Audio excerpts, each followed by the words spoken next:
looking forward to this rematch after what happened last year? I think you put a little bit too much more emphasis on it. This is our first round matchup, and we look forward to the postseason. But I haven't been like looking forward to the rematch. The game is played, obviously played, and this is the matchup, so we look forward to that challenge. LeBron, at this point in your career, when you played this long and won 4 championships, does anything change mentally, emotionally, or nutrition, anything, as the playoffs start?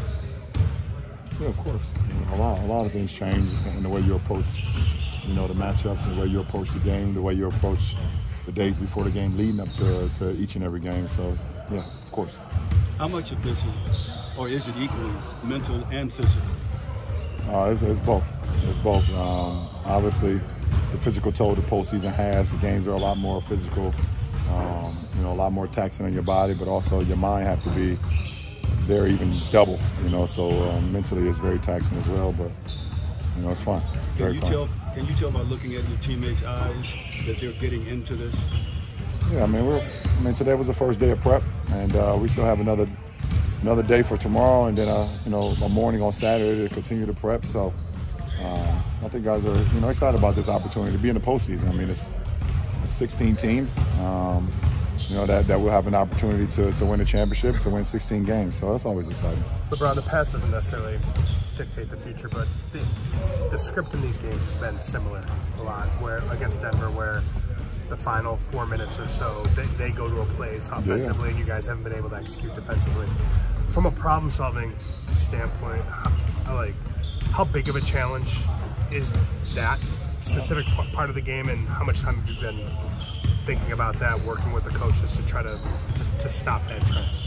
Well, we just got to be better, all around. Obviously it's a great team that we're playing against, a team that won the championship, so they've been in a lot of big games and know what they want to get to late games. So, we just have to be very disciplined and have our mind into it throughout the course of 48 minutes or however long it takes. But, it's going to be challenging, but that's what the postseason is all about. It should be. Is there something you're preaching to this team ahead of going to Denver?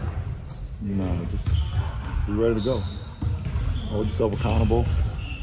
Take all the information that's been given throughout the coaching staff, and apply it to the floor, and just stay present. Stay present throughout the whole game. Do you guys have any confidence against this team? Even though they've won the games, all the games have been very, very close and been very winnable for you guys. I don't know. Your question sounded very personal. It shouldn't be personal at all. I think you allow yourself to get away from the game plan when you make it too personal. We have a game plan. You go out there and execute it, and you live with the results. I'm kind of the last person you should. I just stay even keel. I've been in the postseason way too long in my career to know that you don't get too high off of game one or get too high over whoever the matchup is. You got to just stay even keel. There's going to be a lot of swings throughout the course of a game, throughout the course of a series, and it's how long you could just keep your mind even keel and keep the main thing. So they're a great team. We know what we're capable of, but the game is not won in the transcripts. The game is won in between the 4 lines, and that's all that matters. I think there was a time in the bubble where I asked you about Jokic's passing and kind of your appreciation for players who see the game similar to the way that you see it.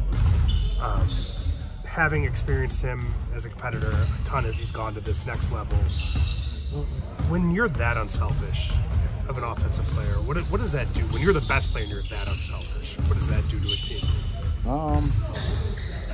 When you have the ability to score at will, it makes your passing even more dynamic. We've had great passers in our league history. We've had great guys that are very unselfish. But if that's all you can do, then teams can, try to force you to score, and you kind of take that away. Guys like Luka, Magic in his prime, Joker, myself, you try to take away our passing, we can still be effective. That's what makes us so dynamic. There's obviously going to be a lot of attention on Jokic and Murray, but MPJ has shot 61% against you guys in catch and shoot opportunities this season. How important is just tracking him in transition, around cuts, curls, all that type of stuff? Got to get to him. He's a hell of a player, hell of a shooter. And when he's on his A+ game, they're damn near impossible to beat, because you already have to account for Joker and Murray. You know, so you just gotta keep your head on the swivel, know where he's at all times on the offensive end. Don't give him no airspace, and he's still gonna make some of those. I mean, the kid's 6'9", and he shoots at the top of his jump.